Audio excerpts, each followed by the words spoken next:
Lissu hana hatia. Lissu anaonewa. Na laiti watawala wangetambua wanavyozidi kumweka gerezani, wanazidi kuwakomaza Watanzania kupigania haki na kudai mabadiliko ya kweli, basi wangemwachia asubuhi. Kwa mimi, kwa maoni yangu ni kwamba Lissu hana hatia. Na nimekuja mahakamani kuja kushuhudia na kuona mwenendo wa kesi unavyokwenda. Lakini kwa jicho la kawaida tu utagundua anaonewa. Kwa hiyo waharakishe haraka hiyo kesi imalizike. Chadema warudi wakafanye kazi yao ya kisiasa kwa mujibu wa sheria na kwa mujibu wa katiba. Watu washindane kwenye majukwaa ya kisiasa. Uhuru wa kufanya siasa urejee, uhuru wa kutoa maoni urejee. Haya mambo ya kuoneana, kuumizana, kutekana yamepitwa na wakati. Hayana msaada wowote kwa taifa hili. Kwa hiyo wamwachie haraka.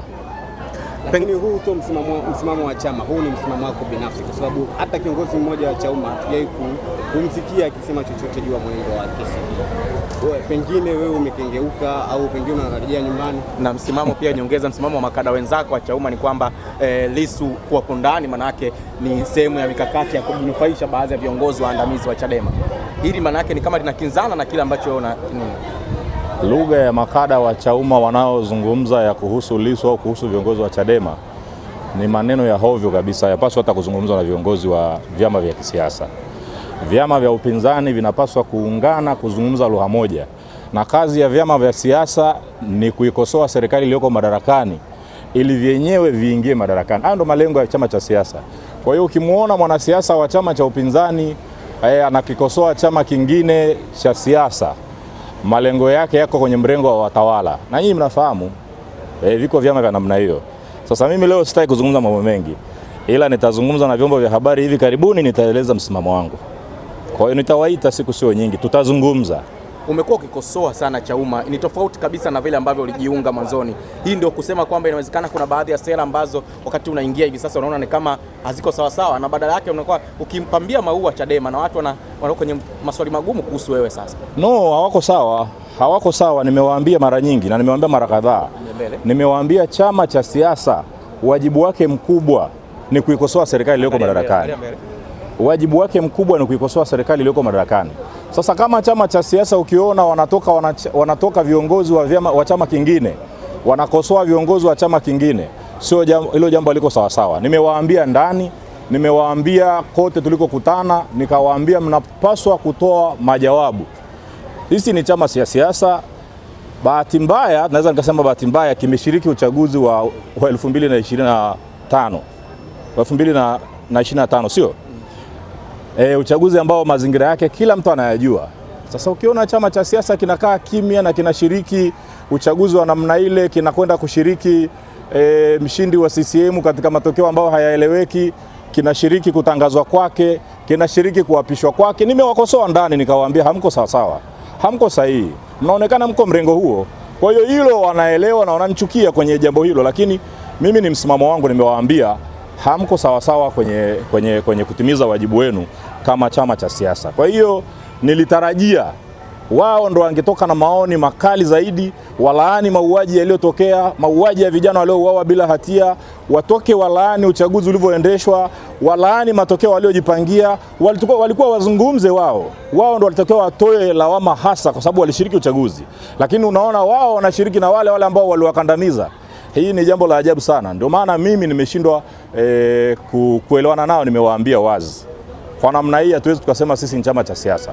Na hata hiyo minongono unayoendelea kwamba nyinyi ni CCMB inapata mashiko, kwa sababu haiwezekani. Yule aliyekusababisha ulie, yule aliyekuumiza, ndio huyo unamkumbatia, ndio huyo anakualika, unashiriki hafla zake zote. Haiwezekani, hatujazoea hivyo. Chama cha siasa hakijawa hivyo.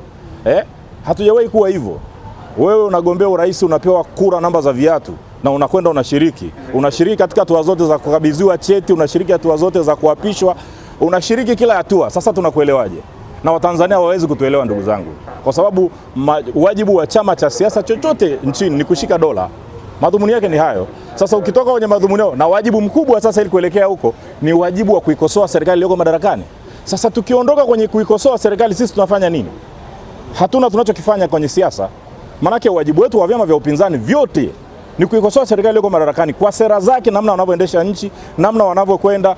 Ndio wajibu wa chama cha siasa, kinapaswa kusimama kwa niaba ya umma ambao unawataka kesho na kesho kutwa wa kuamini, wa kupigie kura.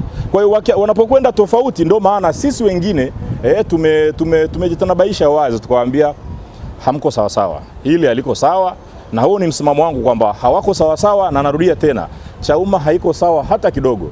Kwa namna ambavyo inatumia baadhi ya makada wake, hawako sawa sawa. Nawashukuru sana. Hii ndio kusema kwamba inawezekana safari yako ya Chauma ikawa iko ukingoni, maana yake ni kama misimamo hii tofauti kabisa na ilivyokuwa mwanzoni, kwa sababu huo uchaguzi nawe pia ulikuwa sehemu ya washiriki, ulikuwa sehemu ya watu walionadi wagombea wake. Ni tofauti kabisa na unachokizungumza sasa. Naweza nikasema iko ukingoni kwa sababu siwezi kuwa sehemu ya watu wa namna hiyo. Siwezi kuwa na watu ambao tunazungumza lugha ya kwamba tunapaswa kuikosoa serikali, wao hawataki. Tunapaswa kuwakemea kwa mambo yaliyotokea, wao hawataki. Sasa nitakuwaje sehemu ya viongozi wa namna hii? Hata wananchi hata nielewa. Mimi damu yangu ni ya kimapinduzi, msimamo wangu huko wazi. Siwezi kuwa na watu ambao wanaisifu serikali, wanaiimbia mapambio kwa mambo ambayo kwa mambo mabaya. Sasa mimi siwezi kuwa sehemu hiyo. Kwa hiyo muda mwafaka nitawaita, nitazungumza na nitaonyesha na nitaeleza msimamo wangu wa kisiasa. Nitawaita. Kwa hiyo tuwe na subira. Tawaambia. Mwenyekiti wa Chadema kuwa ndani kwa kipindi hiki ambacho amekuwepo mahabusu, kwa kiasi gani imefifisha demokrasia nchini? Imeumiza sana, imefifisha sana demokrasia, na haikuishia hapo. Sababu kuwa ndani tu haikupaswa kuwa hivyo.